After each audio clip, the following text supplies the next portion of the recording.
ancient Greek computer thing. What is that called? The Antikythera mechanism. Yes. Yeah. Again, that testifies to a lost navigational skill that we have not taken account of before. Incredibly complex, and it took a long time for them to figure out what that even is. An ancient computer, complete with gears and dials, was discovered deep in the ocean, and it's over 2,000 years old. This strange, complex machine found on a sunken Greek ship is like nothing else from its time. How could people from so long ago create such a device? Let us dive into the incredible story of the Antikythera mechanism and why its only existence defies the laws of human nature. The metal hand that changed history. History has a funny way of poking its head back into our lives when we least expect it. Picture a small-town sponge diver from Simi taking a routine plunge into the ocean. What does he find? Not sponges, not treasure chests, but a bronze hand, just there, sticking out of the mud, crusted over with the sea's marks, but unmistakably man-made.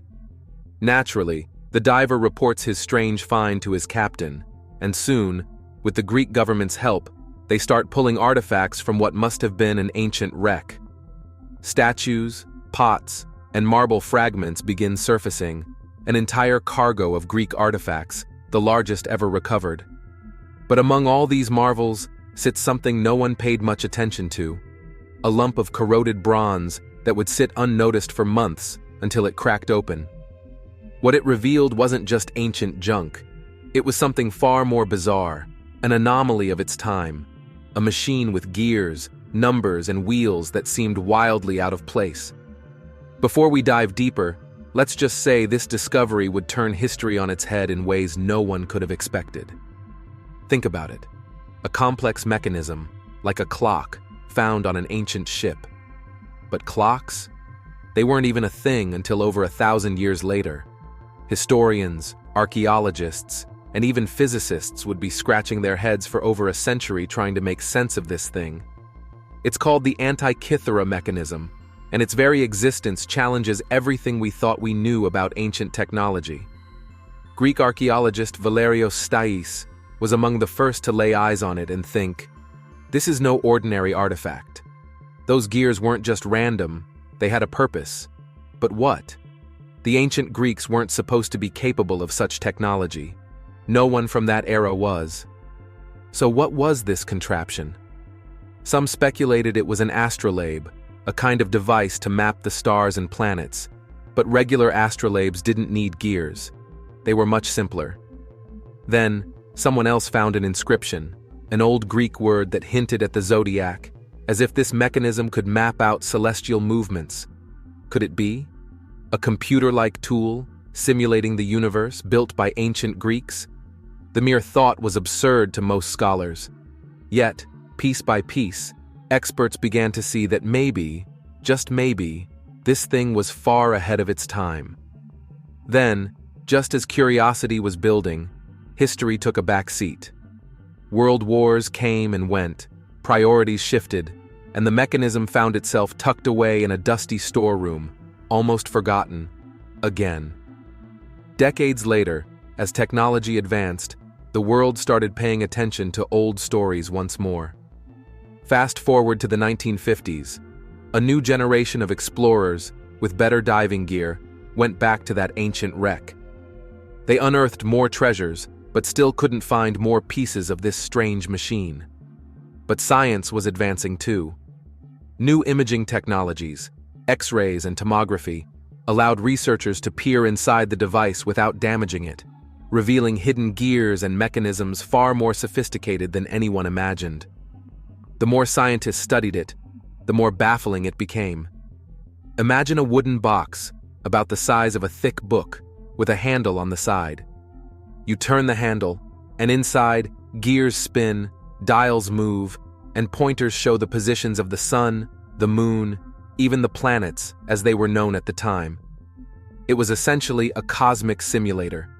You could pick any day, and the mechanism would show where celestial bodies were positioned. If you think that's impressive, imagine the ancient Greeks using this, 2,000 years ago. It wasn't just for tracking stars. It even had a calendar, complete with a 4-year cycle marking the Olympic Games. Yet, as impressive as it was, there's a twist. It wasn't perfect. Not even close. Just as we start to see the clever work behind this ancient machine, it's time to look closer at the people who made it and the tough problems they faced. The ancient device that defied the stars. For all its genius, the Antikythera mechanism had flaws. The ancient Greeks, after all, didn't have telescopes. They couldn't precisely measure celestial movements like we can today.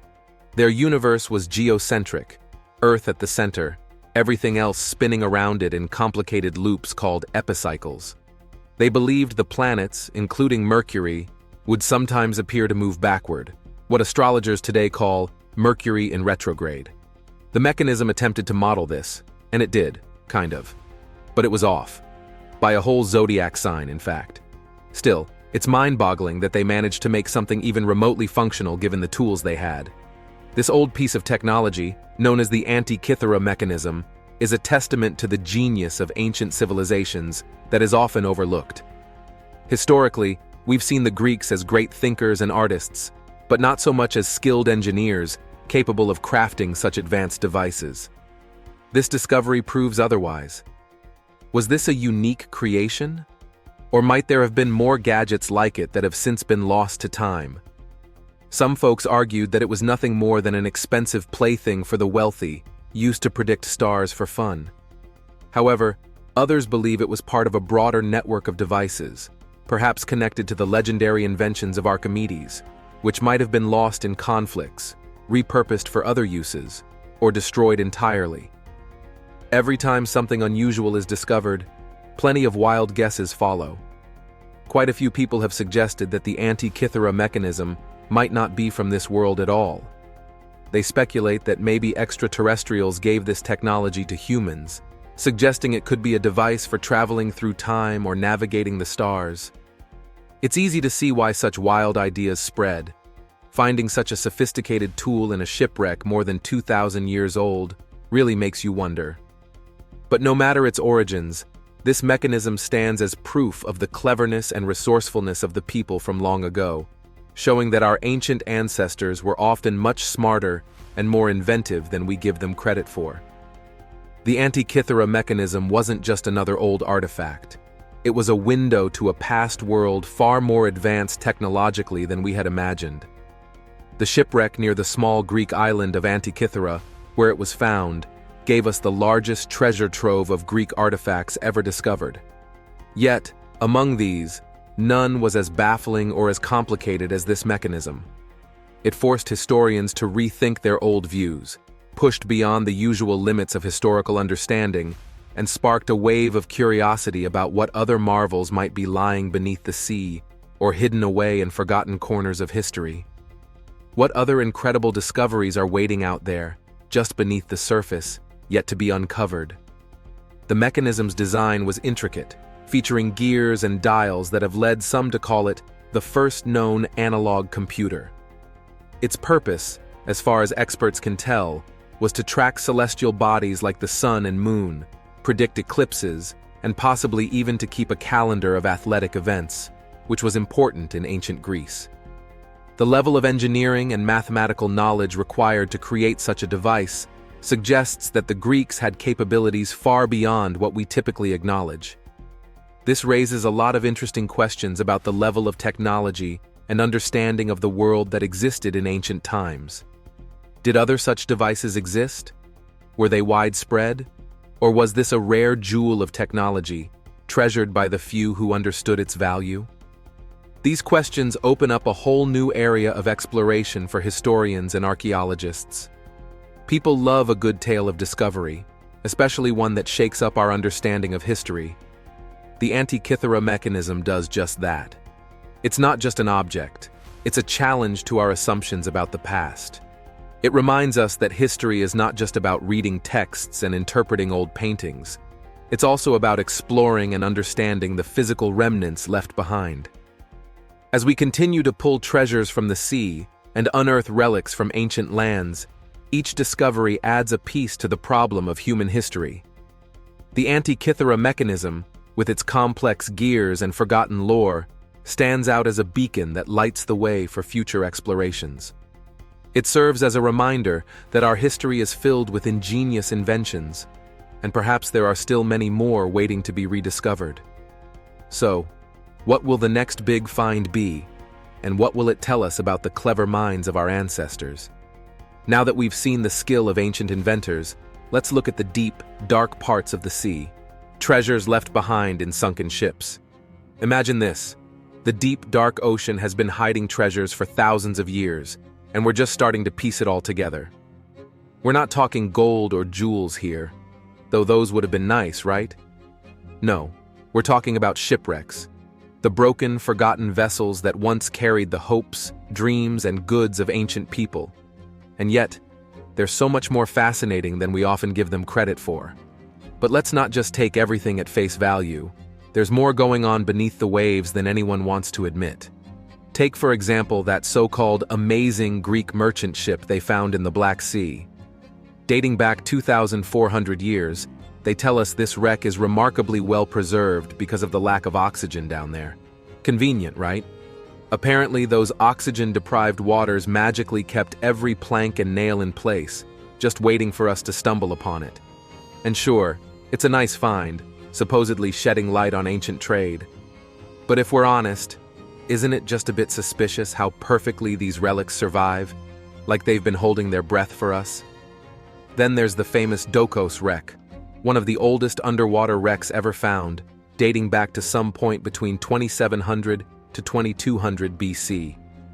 Near the Greek island of Dokos, archaeologists uncovered a whole collection of ceramics, bowls, vases, plates, you name it. They figure this ship was a part of some major trading network, moving goods across the Aegean. But of course, the wooden structure of the ship is long gone, dissolved by time, they say. So we're left with all these ceramics without the actual ship. It's almost like the sea gave up everything but the inconvenient evidence. Let's talk about Peristera, another Greek shipwreck, this one from around the 5th century BC. The vessel's claim to fame is the absurd number of amphoras it carried, somewhere between 3,000 to 4,000 of them. That's a lot of wine, folks, or olive oil, or whatever else ancient people were bottling up back then. The cargo is so substantial it makes you wonder, who were they selling this much to, and why did they lose it all in the first place? It's almost as if these ancient mariners bit off more than they could chew, trying to outdo themselves with a supersized shipment, the Costco of ancient shipping.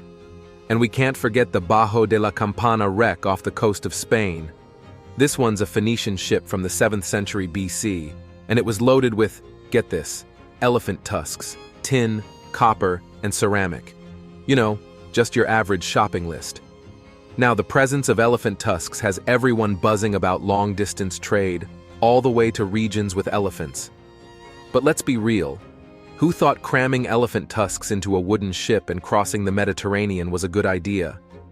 Ancient people must have been way more optimistic than us about their odds of survival. Or maybe they knew something we don't, like how to charm the sea gods or something.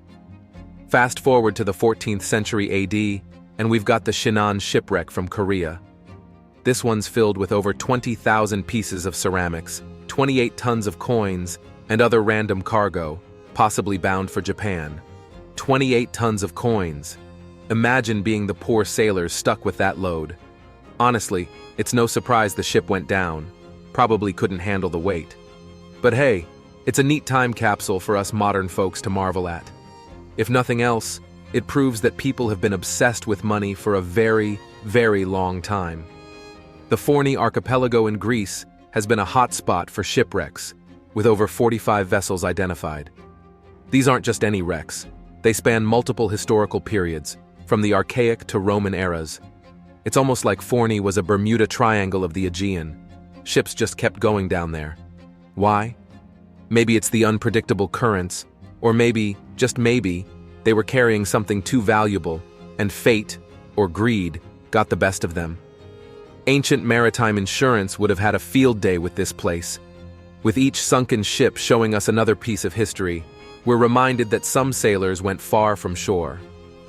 The lost ships hidden in the depths.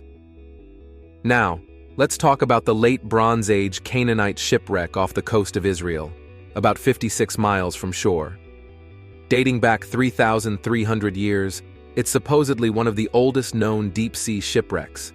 And it's far from the coast, meaning these ancient Canaanite sailors were definitely pushing their luck, heading that far out without GPS. What did they have on board? Pottery and various goods, the usual suspects. But think about it. No landmarks, no maps as we know them, just guts and a lot of prayers.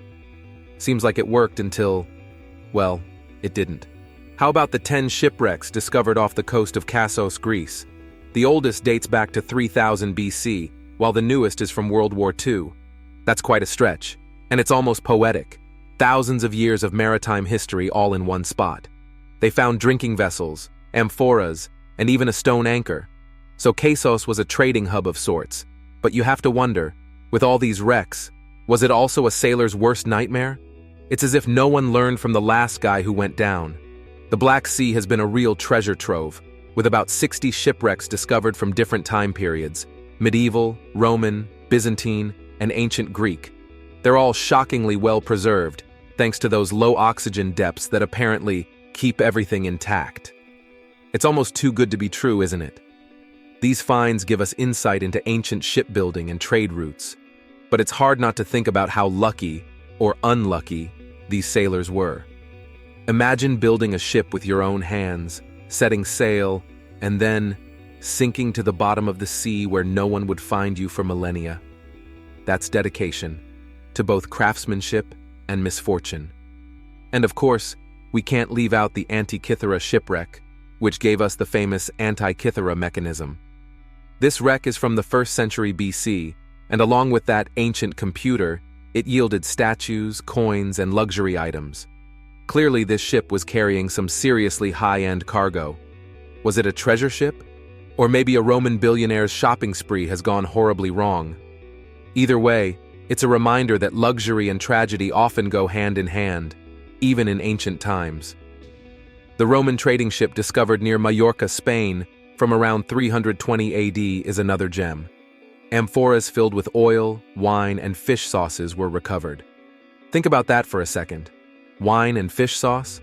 That doesn't sound like a great mix, but hey, who are we to judge ancient Roman tastes? The fact that this ship was found close to a tourist beach also says something. How many more of these wrecks are hiding right under our noses, while we're out sunbathing and building sandcastles? The Skirky banks in the Mediterranean have also given up several wrecks, spanning 2,000 years, including a Roman ship loaded with amphoras of wine. It's almost like these guys were daring fate, lugging all that wine over rough waters. Apparently, wine was worth the risk. It makes you wonder if they drank some of it on the way, to make the path more tolerable. After all, navigating the Mediterranean wasn't exactly a walk in the park, and who wouldn't want a drink or two to calm the nerves? Now, all these wrecks and the tales they tell are incredible, no doubt about that. But there's also this nagging sense that we're not getting the full story. These ships and their cargo paint a picture of a bustling world filled with trade, travel, and adventure. Yet, they also speak of loss, mistakes, and maybe even a bit of overconfidence. It's hard to say whether these sailors were brave or just plain reckless, thinking they could tame the untamable seas. But hey, at least they left us with some cool artifacts to ponder over. Whether it's a hoard of amphoras, a pile of elephant tusks, or a boatload of fish sauce. We'll keep diving, both literally and figuratively, into these shipwrecks, because every piece of pottery, every wooden plank that somehow defies decay, gives us another glimpse into our past. But remember, the oceans are vast, and they've swallowed countless things. Who knows what else is lurking down there, just waiting for the right moment, or the right people, to uncover it. Is the Antikythera mechanism just a strange coincidence, or could it prove that ancient civilizations were far more advanced than we ever thought they were? Tell us your thoughts, and don't forget to like and subscribe for more.